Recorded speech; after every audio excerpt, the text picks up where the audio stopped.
know that scene, you're out somewhere, maybe trying to eat, and there's a kid at the next table just glued to an iPad. Oh, yeah. Or just walking down the street, really. Yeah. Everyone seems attached to a screen. Exactly. Phones, tablets, endless scrolling. It really makes you stop and think, especially with kids growing up surrounded by this stuff. Huh. What's it actually doing to their developing brains and, their mental health? It's a huge question, isn't it? Yeah. And there's so much being said, so much research. We've been digging through, well, quite a lot, expert interviews, academic papers, even the Surgeon General's warnings. Right. So our mission here really is to sort of pull out the core insights for you, give you a clear picture of what the science and the experts are saying about this whole complex issue without, drowning you in data. Yeah, get to what really matters, because it's not just about counting screen time hours, is it? Not at all. Yeah. It's much more nuanced. Like, Yeah. Is it passive TV watching? Is it interactive social media with all the pings and likes? Or gaming? They seem to have different effects. So the what and the how are just as important as the how much. Precisely. And when you think about brain development, there's that old saying, what fires together, wires together. Okay, explain that a bit more in this context. Well, think about the actions on social media. The constant scrolling, checking for notifications, waiting for likes. Each little action can trigger a bit of dopamine, that pleasure chemical. The dopamine hit. Exactly. Yeah. And doing that over and over reinforces the pathway in the brain. It creates this habit loop that gets stronger over time. Is it like how adults grab their phone the second they have downtime, waiting in line or whatever? It just becomes automatic. That's a really good comparison. For kids constantly in those loops, the concern is that these digital habits are becoming just as automatic, deeply ingrained. And that ties into something else really important. The need for, no input time. No input, like boredom. Sort of, yeah. Or just downtime. Time when the brain isn't actively taking in new information from a screen or anywhere else. It needs that space to, process things, consolidate memories, let the default mode network kick in. Okay, the default mode network. That sounds important. It is. It's for rest, reflection, integrating experiences. If you're constantly bombarded with input, that network doesn't really get a chance to do its job properly. And parents are often playing catch-up, right? Kids know the apps inside out. That's a common struggle, definitely. Makes setting those boundaries, those guardrails, even trickier. Which brings us to attention. If you're constantly getting notifications, new bits of info, what does that do to a young brain learning to focus? Well, it fragments it, basically. Constant interruptions, multitasking, even just background screens. It trains the brain away from sustained focus. So it gets harder to concentrate on one thing for a long time, like homework or reading. Exactly. You're essentially conditioning the brain to expect interruption, to constantly shift focus. That can be detrimental long-term for developing deep concentration skills. Wow. It's like we're unintentionally training them to be distracted. In a way, yes. Yeah. And that feeds into the addictive aspect, or maybe compulsive is a better word. Yeah. I've seen kids who seem physically unable to put their device down. Like they have to be on it. That feeling of needing to be connected, yeah. Where they can't eat, can't socialize without it nearby. That's a real concern. But you mentioned neuroplasticity earlier. The brain can change, right? So bad habits aren't set in stone. That's the hopeful side, absolutely. Because children's brains are so adaptable, these pathways aren't permanent.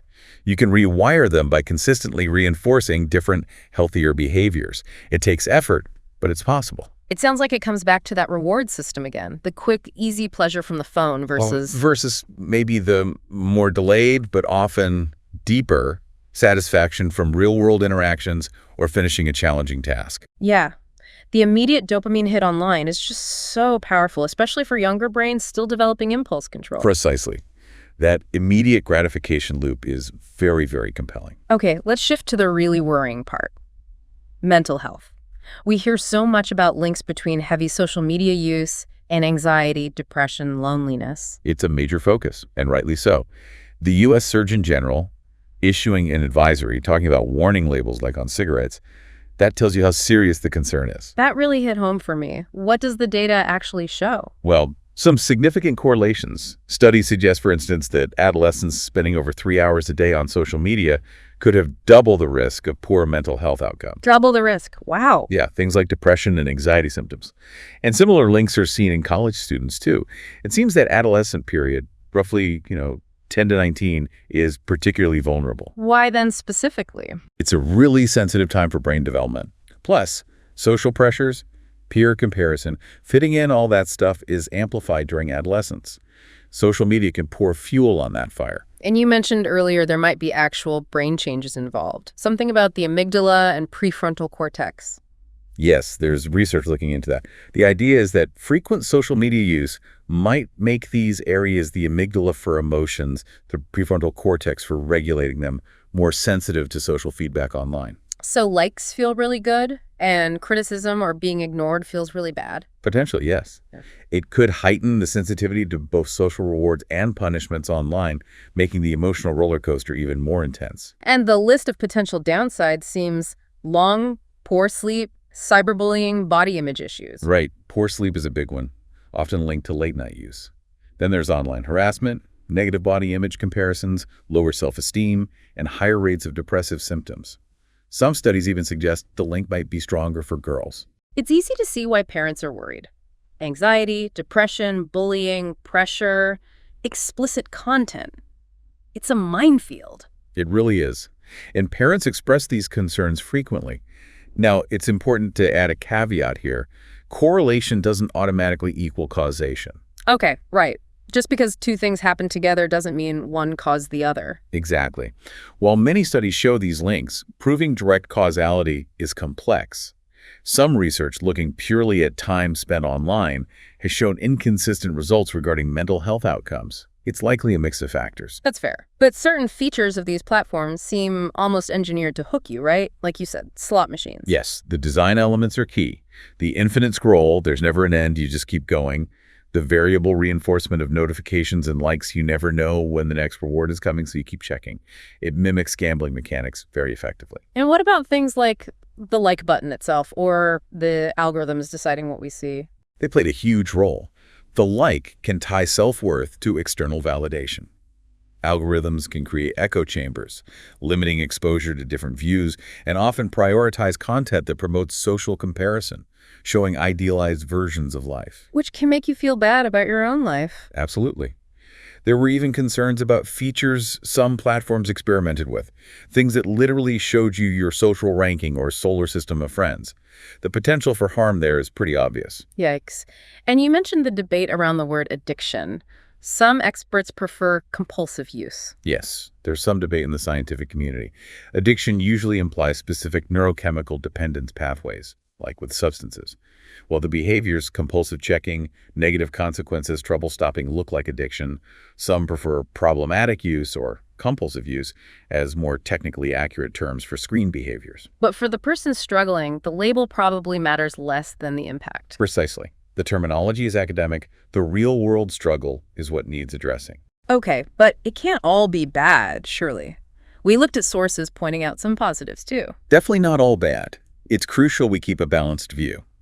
Social media can be great for communication, for maintaining connections, finding communities, especially for kids who might feel isolated offline. And learning. I mean, YouTube tutorials, educational resources. Absolutely. Platforms like YouTube, even LinkedIn Learning for older kids, offer vast amounts of information. It supports self-paced learning, exploring niche interests. And just navigating the online world teaches digital literacy, doesn't it? Learning to spot fake news, understanding privacy. That's a key skill, yes. Yeah. Critical thinking online is vital. Plus, we see trends like microlearning, gamification, and education. Some of that is influenced by social media engagement styles. And exposure to diverse content can spark totally new interests or skills. And just fun, right? Humor, entertainment, creativity. For sure. It can be a source of laughs, a way to explore identity, express creativity through videos or art. And students themselves often report social connection as a major benefit keeping up with friends. And even mental health support. That seems counterintuitive, but... It's emerging.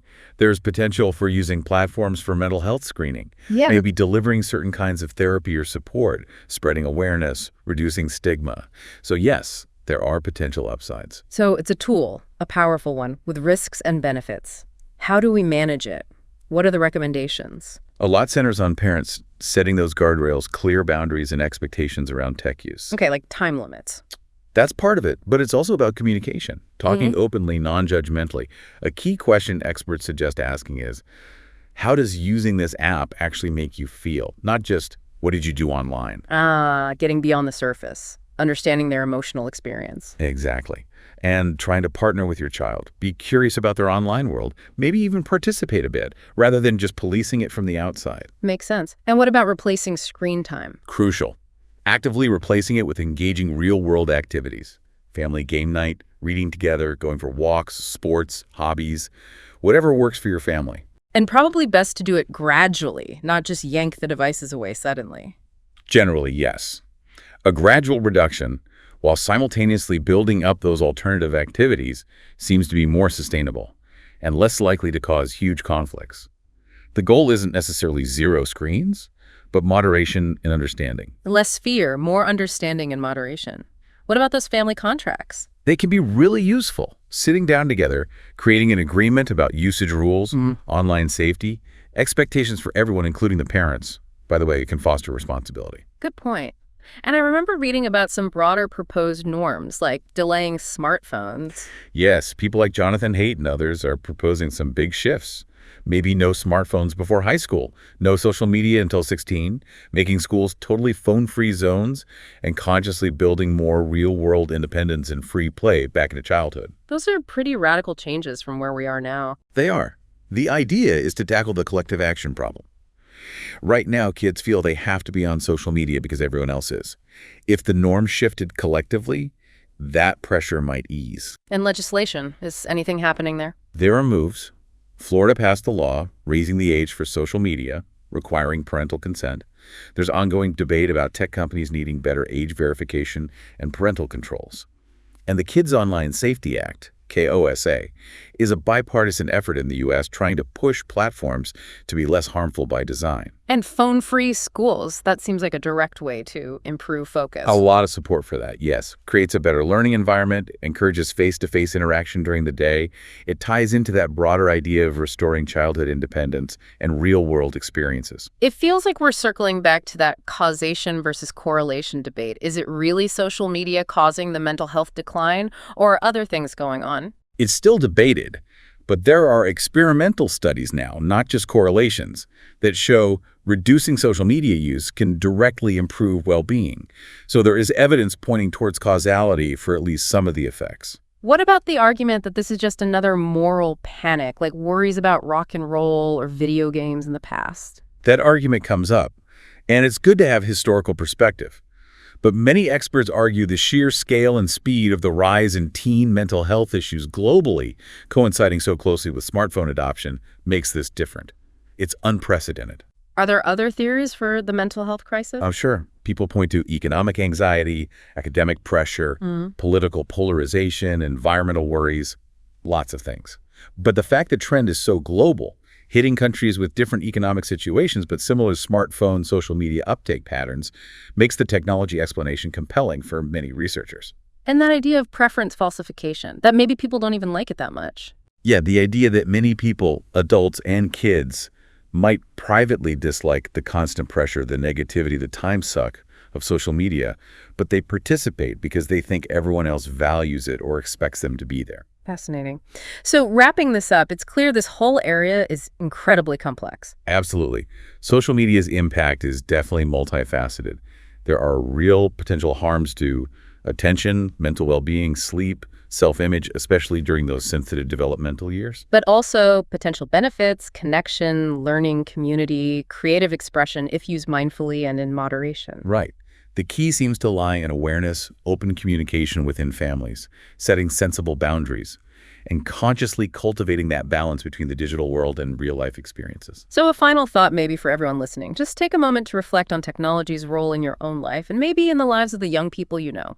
Is there one small change maybe you could try? Perhaps creating a little more no-input time or fostering one more in-person connection this week? Yeah, just something to think about as we all try to navigate this digital age together.